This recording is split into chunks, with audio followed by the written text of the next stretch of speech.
Bismillahirrahmanirrahim. Assalamualaikum warahmatullahi wabarakatuh.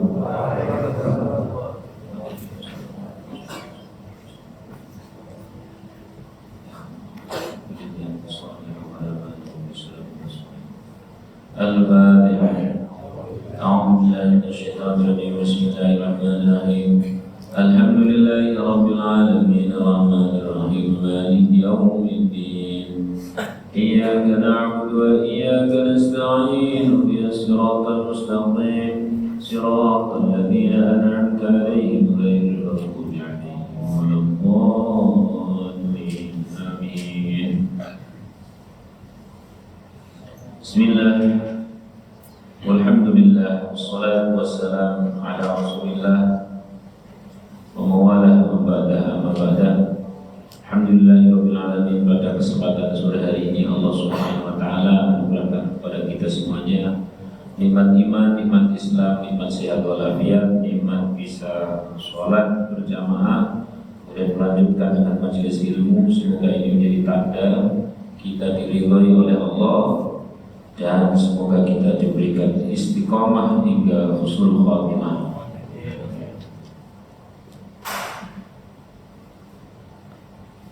Bismillahirrahmanirrahim. Qala al-mu'allif rahimahullah ta'ala wa nafa'ana bihi wa bi'ulumihi wa bi asrarihi bi darin amin.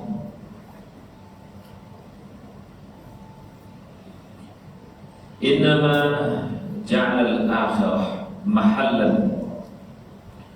Allah Subhanahu wa taala menjadikan akhirat sebagai tempat li jazaa'il mu'minin atau kama qala sebagai balasan kebaikan atau amal soleh orang-orang mukmin. Kenapa di akhirat? Karena dunia ini tidak mampu menampungnya. Dunia ini tidak mampu menampungnya. Misalkan begini Pak, lihat di dalam surah Waqiah ada bahasa Ka'sim main, ada bahasa, terus kemudian kabar muttaqiina 'alaiha mutaqabilin yatufu 'alaihim wildanun mukhalladun bi akwabin wa abari wa ka'sim main dan seterusnya. Itu adalah gambaran surga. Di sana Syekh Ibnu Katsir mengatakan bahwa meriwayatkan satu hadis dalam Ibnu Katsir bahwa surga yang paling RSSSS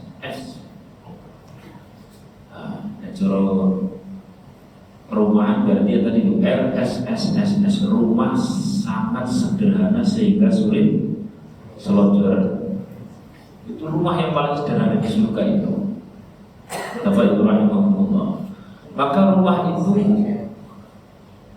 yang paling sederhana saja memiliki pembantu 800, memiliki pembantu 800 dan 70 atau 72 bidadari. Menurut kok kayak nang donya Pak, kuat ora ya?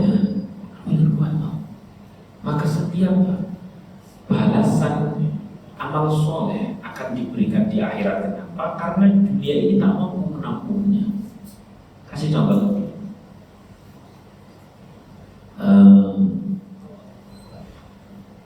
Sholatul fajr, sholat fajar atau sholat qabla subhnya, sebelum datangnya sholat subuh 2 rakaat sebelum sholat subuh, khairun minad dunya wa ma fiha. Itu lebih baik dari apa?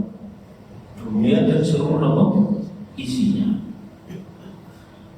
Panjenengan bisa bayangkan sampai panjenengan hidup di satu komplek ya. Suatu komplek ya, tidak usah dunia seisinya Pak. Sampai sak komplek sholat 2 rakaat sebelum subuh, terus begitu bangun bangun, begitu bar subuh gitu sudah ada satu orang Alphard 15 sudah bingung parkir nanti. Sudah bingung kan? Wis ora iso metu. Alhasil innama ja'al akhirah, dijadikan akhirat mahallan sebagai tempat ini jaza'is salih, ini jaza'il mu'minin, sebagai balasan amal-amal soleh orang mukmin. Kenapa? Karena dunia ini tidak mampu menampungnya, tidak mampu menampung. Andaikan ada orang kaya raya luar biasa, terus dia maniak sate, seneng hati sate. Adun jenengane maniak itu nek makan sate wah surau. Dia bisa beli sate itu pakai, bisa beli sate sebut saja satu ya. Maka 1 tusuk sampai tusuk 10 enak, 10 sampai 20 enak, 20 sampai 30 enak, 30 40 enak, 40 sampai 100 100 sampai 1000. Maka nikmat andaikan ada itu dikasihkan di dunia, maka fisik kita alat untuk menikmatinya yang tidak didesain untuk itu, yang tidak didesain. Sallallahu alaihi wasallam. Bapak Ibu rahmatullah, ini penting sekali saya bicara terkait akhirat, karena hari ini itu nggak tahu kok ya orang itu dibicarakan tentang hanya kehidupan dunia saja. Walau HP, sing ditelok permasalahan dunia, di rumah dibahas sama istri ya perkara dunia, ngobrol sama anak yo besok kalau sudah besar mau jadi apa, teman kantor jarang kita secara sengaja membicarakan terkait akhirat misalnya. Padahal masya Allah kita ini ya Allah ya Rahman ya Allah. Innallaha ala kulli syai'in qadir. Allah itu maha kuasa atas segala sesuatu. Maknanya dua Pak. Ayat innallaha ala kulli syai'in qadir itu sedikitnya terulang di dalam Al-Quran 35 kali pengulangan. Ada dalam redaksi Fallahu ala kulli syai'in qadir, innahu ala kulli syai'in qadir, innallaha ala kulli syai'in qadir. Redaksinya tak beda-beda, tapi intinya sama, Allah maha kuasa atas segala sesuatu. Semuanya itu memiliki dua makna, makna khauf wa makna raja. Makna khauf itu artinya makna di mana membuat diri kita harus rem bahwa Allah maha kuasa. Kenapa? Yang hari ini sehat, yang hari ini sehat, besok sakit, Allah kuasa enggak? Besok mati, Allah kuasa enggak? Maka siapa yang hari ini lagi jaya, lagi senang, lagi sehat, lagi kaya, tak boleh kita sampai bersombong, tidak boleh sampai kita merendahkan orang lain, karena Allah Maha Kuasa membalikkan keadaan seketika, sangat cepat. Orang yang punya mobil satu tidak boleh sombong, ada yang punya dua, dua tidak boleh sombong, ada yang punya tiga, tiga tidak boleh sombong, ada yang punya empat, empat tidak boleh sombong, ada yang punya lima, lima tetap tidak boleh sombong, ada yang punya dealer, yang punya dealer juga tidak boleh sombong, ada yang punya pabrik, yang punya pabrik juga tidak boleh sombong, ada yang punya bumi langit seisinya. Bagi Allah menghabisi satu orang dengan satu kota itu jadi lebih sulit atau sama-sama mudah? Sama-sama. Satu hari sebelum terjadi banjir yang ada di Pakistan menghabiskan ribuan orang kemarin itu, sehari sebelumnya saya tanya, kepikiran atau tidak? Tidak kepikiran. Maka sedemikianlah kuasa Allah. Ini buat kita keren. Sallallahu Nabi Muhammad.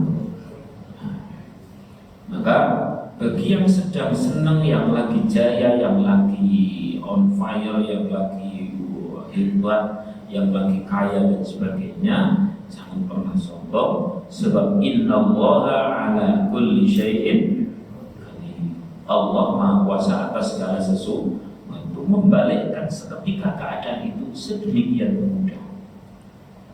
Ya.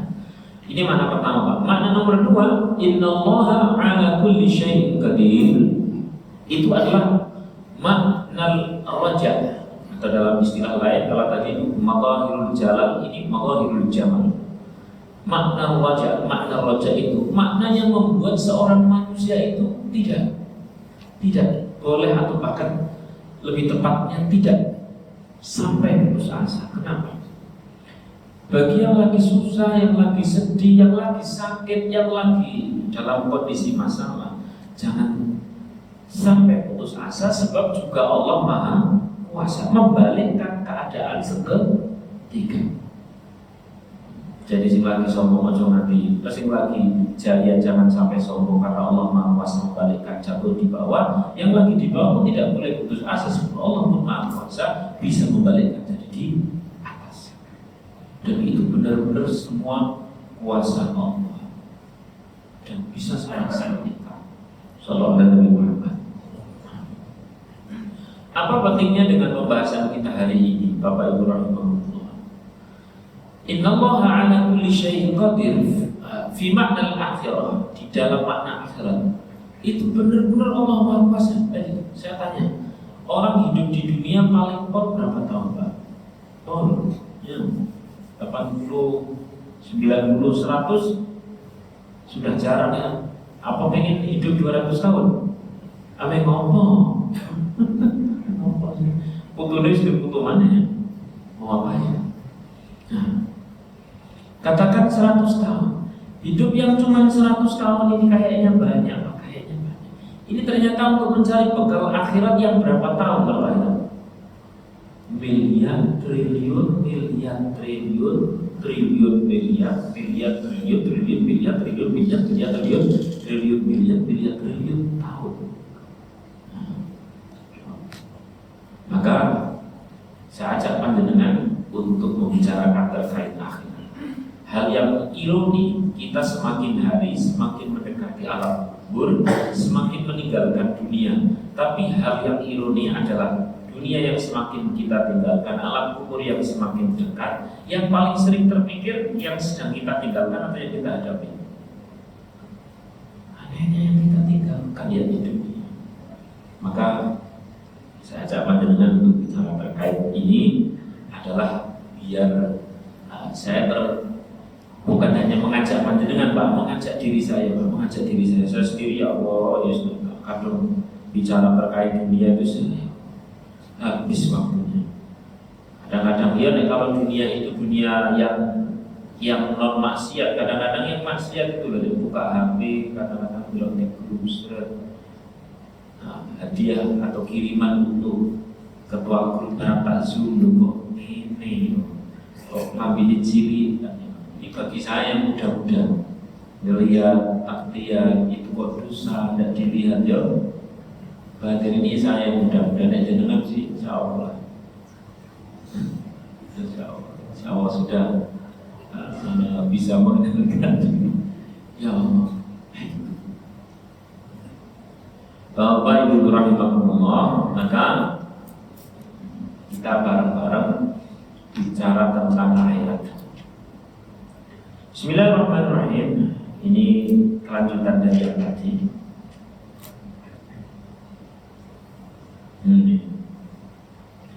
Ada bahasa lagi lantas tabrik buku al-aqdar matunta fi aliddan. Jangan pernah kau heran sepanjang kau masih di dunia, maka akan terus penuh dengan problema, ya, penuh dengan kekeruan. Karena mungkin ya jenengan itu manusia ya Pak, hidup pasti diliputi oleh masalah. Kalau diliputi oleh wijen, jenengannya apa? Ini orang manusia. Diliputi oleh kelompok, jenengannya apa? Kelompok. Nah kita manusia kelompok atau undi-undi kan jelas kita manusia. Namun begini Bapak Ibu rahimahullah, khusus bagi orang yang memiliki fokus akhirat, perkara dunia ini akan oleh Allah Subhanahu Wa Taala kasih ringan, seringan-ringannya. Gini Pak logikanya. Ini kalau saya bawa HP sama tab misalkan atau laptop. Saya tanya, HP sama laptop besar mana Pak? Besar laptop. Begitu saya datangkan sesuatu yang lebih besar lagi, misalkan gunung gitu, besar mana? Di orang maksudnya begini Pak, terkadang kata Syekh Syari, seseorang yang curhat sesama antara manusia itu dua kemungkinannya. Misalkan kita curhat sama-sama manusia, kemungkinan pertama yang mendengarkan keluh kesah kita itu adalah teman, orang yang suka pada kita. Tapi ketahuilah bahwa teman kalau masih sama manusia, dia pun memiliki keluhan yang sama atau bahkan lebih parah. Kalau Dewi pas sudah aku ini, Koncone malah mengaku gede, aku lebih parah. Ini kalau menurut. Di kemungkinan yang nomor 2 yang mendengar adalah orang yang membencimu ketika kau berkeluh kesah. Maka di kemungkinan yang nomor 2 itu lebih parah, dia akan mencibirmu, tepuk tangan, menertawai dan sebagainya. Alhasil terus bagaimana? Nah, disinilah pentingnya kita ngaji. Kita hadapkan sesuatu yang menurut kita besar terkait problematika dunia ini. Bila kita bandingkan dengan sesuatu yang jauh lebih besar, itu di akhirat berapa tahun Pak? Tadi sebutkan berapa? Miliar, triliun, miliar, triliun, triliun, miliar. Bukan berarti tidak ada bandingnya. Ketika yang lebih besar seperti itu, maka urusan dunia ini oleh Allah Subhanahu Wa Taala akan kecilkan. Lebih besar lagi yang paling besar, yakni Allah Subhanahu Wa Taala yang dalam takbiratul ihram kita bincang, kita berkata Allahu Akbar. Kasih contoh aja, kasih contoh. Nah, belum dikasih contoh kadang-kadang angel. Gitu. Ada seorang syekh imam, namanya Imam Ad-Dailami. Beliau adalah imam ahli hadis. Kalau panjenengan sering baca hadis itu belakangnya HR atau rawahu al-Bukhari atau rawahu Muslim. Terus rawahu siapa lagi? Baihaqi, terus Abu Dawud dan sebagainya. Ada yang agak kurang populer di kalangan orang awam, tapi di kalangan para ahli hadisnya sangat populer, yaitu Rawahu Ad-Dailami. Imam Ad-Dailami ini biar kita paham bahwa orang yang memiliki fokus sesuatu yang lebih besar, yakni akhirat, atau yang lebih besar dari akhirat, yakni Allah, maka Allah akan bikin kecil sesuatu yang ada di dunia ini. Kasih contoh.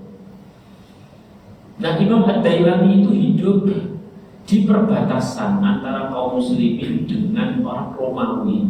Ada di perbatasan yang laut. Umumnya orang laut itu profesinya sebagai nelayan. Tiba-tiba datang tentara-tentara Romawi menggunakan kapal. Terus kemudian nelayan-nelayan itu ditangkap. Termasuk di sana Imam Ad-Dailami. Imam Ad-Dailami itu hari-harinya adalah sholat, ngaji, terkait akhirat. Beliau banyak meriwayatkan hadis terkait akhirat. Terus habis itu nelayan sedikit, habis itu ngaji lagi sebagainya. Ditangkap. Ketika semuanya ditangkap, termasuk Imam Ad-Dailami ditangkap dalam sebuah kapal besar milik Romawi. Terus orang-orang nelayan-nelayan yang ada di sekitar itu kalau terhadap Imam Ad-Dailami itu ada unggah-ungguh bahasa Indonesia. Dia mundur-mundur lah, karena ketemu sama guru lah seperti itu. Akhirnya orang-orang Romawi ngambil kesimpulan, kayaknya ini ketua suku ini. Yani Imam Ad-Dailami, kayaknya ini ketua suku. Dari situlah ditangkap secara tersendiri oleh orang Romawi ini. Imam Ad-Dailami, Syekh Ad-Dailami ini dikerek Pak, dikerek di tiang kapal, dipancung di tiang kapal, dipancung di tiang kapal. Lah yang aneh, inilah orang ala inna awliya Allahi la khawfun alaihim wa lahum yahzanun. Atau dalam ayat yang lain, innal ladzina qalu rabbuna Allah tsumma istaqamu. Seorang yang dia meyakini bahwa Tuhanku segala-galanya tentang diriku adalah Allah. Tsumma istaqamu, kemudian dia istiqomah membawa zikir kepada Allah dalam kondisi apa? Yang sulit kan istiqomahnya Pak. Kita ini sebenarnya bertuhankan Allah itu sudah, istiqomahnya yang sulit. Sabar itu gampang, sing angel ki sabar terus. Syukur gampang enggak? Sing sulit syukur terus. Tahajud gampang enggak?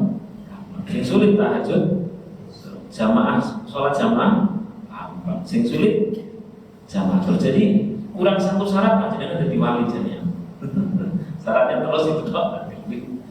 Nah, singkat cerita Imam Ad-Dailami pada saat dipancung di tiang kapal yang tertinggi, maka anak-anak muda murid-muridnya Imam Ad-Dailami tiba-tiba mendapatkan semangat untuk menyelamatkan.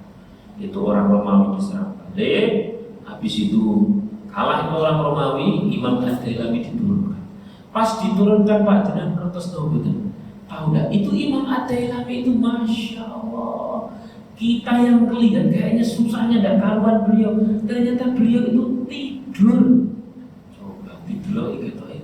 Susahnya karuan jebule wong tidur. Ketika ditanya, "Engkau kenapa?" Ya saya tidak tahu apa-apa. Tadi pas mau dinaikkan ke atas, saya itu dihinggapi rasa ngantuk yang tidak karuan sehingga saya. Dan tidur menjadi pertolongan bagi umat muslim itu sebenarnya sejak zaman Rasulullah SAW. Lihat ayat-ayat idh yughashshikumun nu'asu amanatan. Ketika Allah Subhanahu wa taala memberikan rasa ngantuk kepada para sahabat yang besok mau menghadapi peperangan yang sangat dahsyat, diberi rasa ngantuk untuk memberikan amanatan, berikan rasa aman. Itu sebagai pertolongan. Oleh Allah haji kok ngantuk, mungkin itu pertolongan Pak. Mungkin itu pertolongan itu. Moga tidak bablas. Enggak kulihat. Mungkin itu betul. Itu di Quran itu idyughashyikum nu'as. Idyughashi ketika menguasai kum kepada kalian an-nu'as ngantuk yang sedemikian menguasai. Ternyata amanatan itu sebagai pertolongan Allah. Jadi nek orang ngaji kok ngantuk, mungkin itu pertolongan Allah. Alhamdulillah. Salah dengar. Bukan hanya itu, Pak. Inilah orang, profil orang Imam Ad-Dailami yang beliau ini hari-hari yang dibicarakan akhirat, hari-hari yang dibicarakan adalah Allah. Maka walaupun kelihatannya susah, ternyata beliau happy. Oh ini sing roh ini disiksa, ternyata kok ini. Bukan hanya itu, begitu bangun beliau tuh bilang begini. Ainal miyah, ainal miyah, ainal miyah. Mana air, mana air, mana air.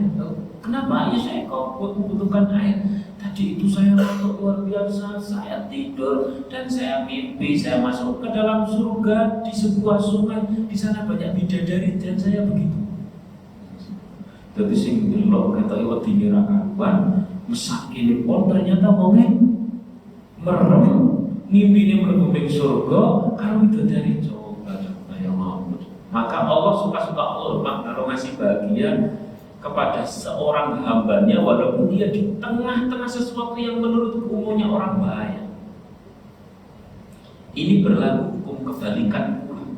Berlaku hukum kebalikan. Apa hukum kebalikan? Misalkan orang di tengah-tengah kerajaan bergelimpahan harta, semuanya serba keturutan. Kalau Allah kepengen kasih susah, gampang. Kenyataannya dengan browsing itu orang kaya yang mati bunuh diri, gue lah kena Google, wah kayak karuan. Kok bisa iya? Karena susah. Senang itu Allah yang kasih. Walau di tengah bergelimpahan harta, di tengah jabatan yang luar biasa, anak buahnya seluruh Indonesia, kalau Allah kasih susah. Dari mana itu bisa? Standarnya apa? Standarnya tadi.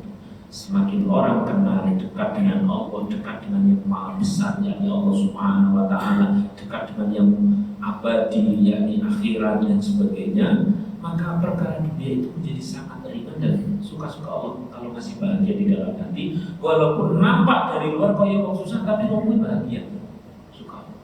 Sebaliknya, kalau ada orang yang tak kenal kepada Allah Subhanahu wa taala, apalagi istiqomah, mau ngaji tok lu mau kenal aja tidak mau, apalagi zikir, masya Allah tidak mau. Maka ini orang walaupun di tengah-tengah kerajaan sekalipun, kalau Allah kasih susah, takut, galau, cemas, apalagi juga bisa. Dan contohnya banyak.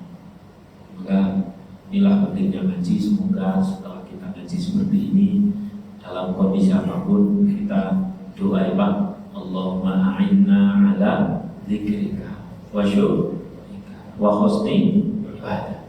Ya Allah, tolong aku untuk selalu fikir ingat kepada wa syukrika, tolong aku untuk selalu bersyukur wa husni ibadah, dan tolong aku untuk selalu setiap hari berbenah ibadah. Apapun profesi kita, hati ini dibikin bahagia oleh Allah dunia akhirat, insya Allah. Amin Allahumma. Dan tadi saya sudah kabarkan sebenarnya panjenengan juga bismih kaya wali, syaratnya kurang sejitok. Apa itu terusnya itu?